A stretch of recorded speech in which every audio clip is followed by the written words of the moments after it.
Good morning. Reaction to Governor Malloy's appearance on Face the State a week ago was quick and in some cases highly critical. Ditto to his budget address on Wednesday. And with us today with Republican Reaction is State Representative Chris Davis of Ellington. Representative Davis, good to see you here in the program. Thank you for having me here this morning. First of all, as you know, Tom Foley, your candidate for governor last year, proposed cutting the sales tax. This week, Governor Malloy proposed doing just that. What's your reaction to that? Well, I think anytime the governor wants to talk about cutting a tax, you generally have some bipartisan support for that. But unfortunately, the situation with the sales tax is a little bit different. He is calling for a cut on the actual overall tax. But what he is also doing is extending some of those sales tax exemptions that were supposed to go away. So he's couched it as a situation where he's helping the middle class by doing this. Unfortunately, it seems like he might be actually helping some of the upper income families much more than helping out those lower income and middle income families. Because these are the individuals that would be buying these clothing under $50, or that would be shopping and buying items during the sales tax free week for students when we head into the new school year. What is the Republican counter proposal? Well, it's a situation where, you know, we're more than happy to talk to him about some of his tax cut proposals. I mean, it's just a matter of finding out what is going to be the best solution for the middle class families here in Connecticut. And we quite certainly don't believe that this proposal is the way to do it. One of the ways that the governor would like to revitalize the state is to spend a lot of money on transportation. Sure. He's talked about widening highways, adding a tunnel, trains, so forth, buses. What's your reaction to that? Well, there was a number of things in his budget that I think received some bipartisan support, especially on the conceptual side of things. I mean, we, from both sides of the aisle, think that we need to rebuild our infrastructure on the transportation side of things here in the state of Connecticut.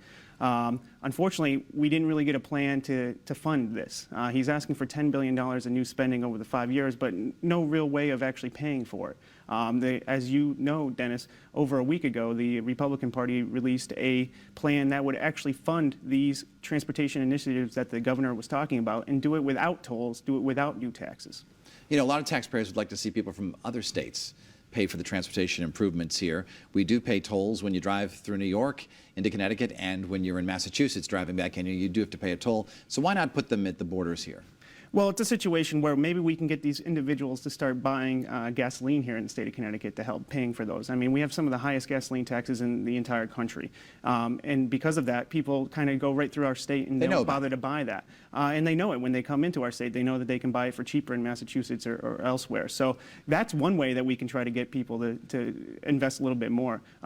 From being from an area close to the border with Massachusetts, I pause when I hear the idea of border tolls. I mean, I think we have better solutions that perhaps are out there. Like I said, with the Republican plan, we put it out that you can actually spend over $1 billion more and get these things done without having to put in these tolls and new taxes. As you know, the governor proposed some cuts in spending.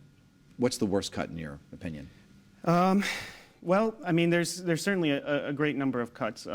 One thing that I think both sides of the aisle can agree with is the idea of trying to reduce the state workforce. He's calling for between 600 and 800 people to be reduced in the state's workforce. I think that's something that Republicans have been pushing for years, and we're happy to see that he's willing to consider that. Some of those cuts certainly are going to be very, very tough, especially for some of our safety net providers here in the state of Connecticut. In my view, and the view I think from my side of the aisle, is we want to try to do everything we can to make sure that we can try to fund those programs going forward, and hopeful that those cuts aren't quite as severe as the governor proposed. You know, the governor won the election. Democrats still won the House and the Senate. You folks have more seats in this past election, but what can you really do to stop the governor's plan? Well, we certainly came very close. We now have 63 members. Hopefully on Tuesday we'll be up to 65 with the 2 special elections. And it's a situation where, you know, if the governor wants to propose something that is not in line with the people of Connecticut, you know, we only need 12 more members, or 13 more members from the other side to come over and say, enough is enough. There is enough taxation. Because the governor's proposal is calling for hundreds of millions of dollars of new taxation, especially on our largest employers here in the state of Connecticut. Those are the individuals that are creating jobs here, because what they do trickles down to the small businesses that create so many jobs here in the state of Connecticut. Representative Chris Davis, Republican of Ellington, we thank you for coming in the program, and we'll see you on here again. Thank you.